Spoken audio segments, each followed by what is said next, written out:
Jadi demikian juga untuk belajar sedikit-sedikit tapi kontinu, anak harus kontinu, rutin, istiqomah ya.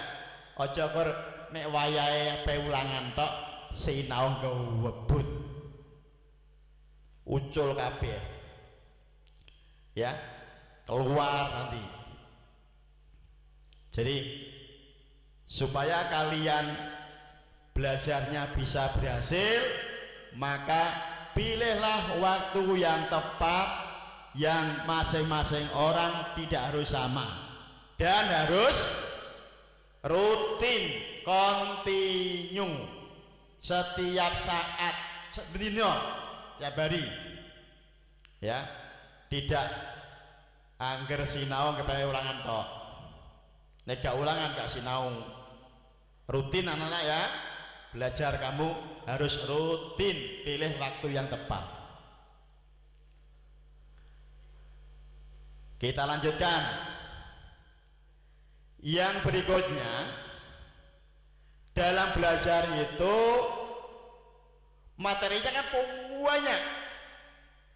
Matematika misalnya materinya akeh banyak, termasuk mungkin mata pelajaran yang lainnya.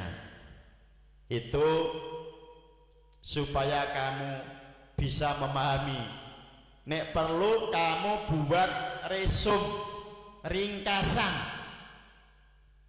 ora kok sak buku diwaca kabeh bahasa Indonesia,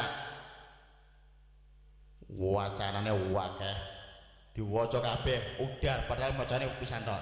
Jadi buatlah resume, ringkasan materi, setiap saat bisa kamu bawa kemana-mana ya, bisa kamu bawa kemana-mana.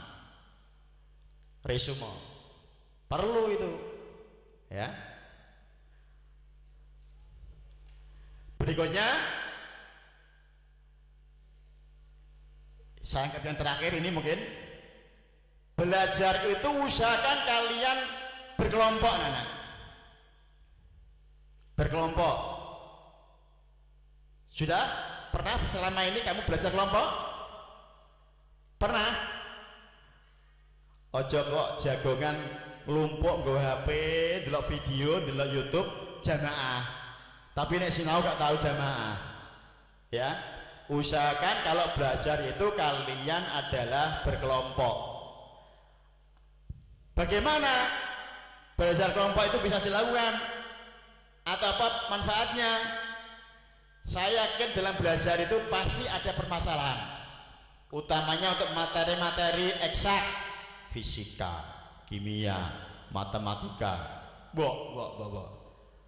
Nggak ada dhewe ora patah iso, gak iso ditinggal. Tapi kalau kalian belajar kelompok atau kelompok belajar, maka setiap ada permasalahan bisa saling tanya, saling memberi ya, bisa saling memberi ya anak. Gak mungkin anak atau siswa belajar itu mulus iso kabeh, gak mungkin, pasti ada kendalanya, pasti ada permasalahannya. Tapi kalau kalian belajar kelompok pasti akan bisa terselesaikan. Di samping itu, dengan belajar kelompok kalian akan bisa latihan untuk berpendapat. Nggak sembarang anak bisa mengeluarkan pendapat itu. Aku karepku ya pengen ngomong tapi ra iso, mergo gak tahu latihan ya, gak pernah latihan dengan temannya, gak biasa mengeluarkan pendapatnya. Tapi kalau sudah kalian terbiasa dengan belajar kelompok, kalau ada permasalahan, ini loh carane, iki loh pendapatku, iki loh hasilku, diberitahu. Akhirnya terjadilah diskusi.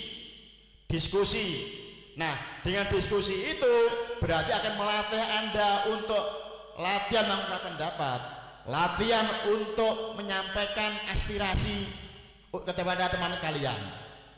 Itu namanya ya. Nah, itulah anak. Jadi usahakan kamu punya kelompok belajar Walaupun sekarang karena musimnya musim daring, kamu ada komunitas untuk kelompok belajar itu ada, ya, lewat grup WA. Ini ada permasalahan, ya, ada permasalahan nomor ini, misalnya, piye cah, piye bro, ya. Nah, dengan demikian kalian insya Allah kalau ada permasalahan bisa terpecahkan. Orang kok dipikir dewe anak.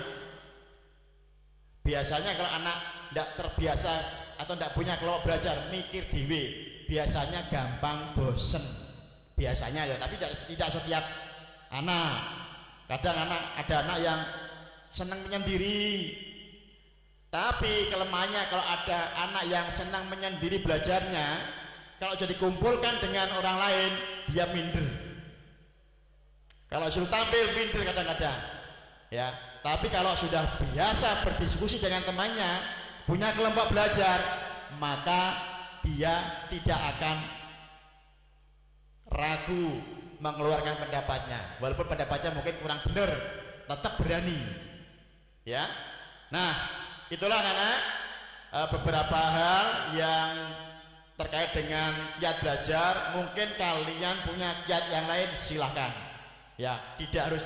Tapi tadi yang saya pesankan, niat itu penting nak, ya. Niat itu penting. Niatilah dengan benar, niatilah dengan ikhlas itu benar. Tapi yang lainnya silahkan, ya. Suasana belajar silahkan, waktu belajar silahkan dipilih yang tepat, dan seterusnya dan seterusnya. Itu anak. Nah, mungkin ada pertanyaan yang perlu disampaikan pada kesempatan ini. Ada enggak kira-kira? Enggak. Poso Pak, poso. Ya. Baik, jika tidak ada pertanyaan, saya berharap kalian nanti ke depan menjadi orang-orang yang sukses, orang-orang yang bermanfaat, menjadi anak yang soleh solehah, bahagia dunia akhirat. Demikian, kurang lebihnya mohon maaf, dan mari kita akhiri dengan ucapan hamdalah, alhamdulillahirabbil alamin, billahi taufiq wal hidayah wa ridha wal inayah. Wassalamualaikum warahmatullahi wabarakatuh.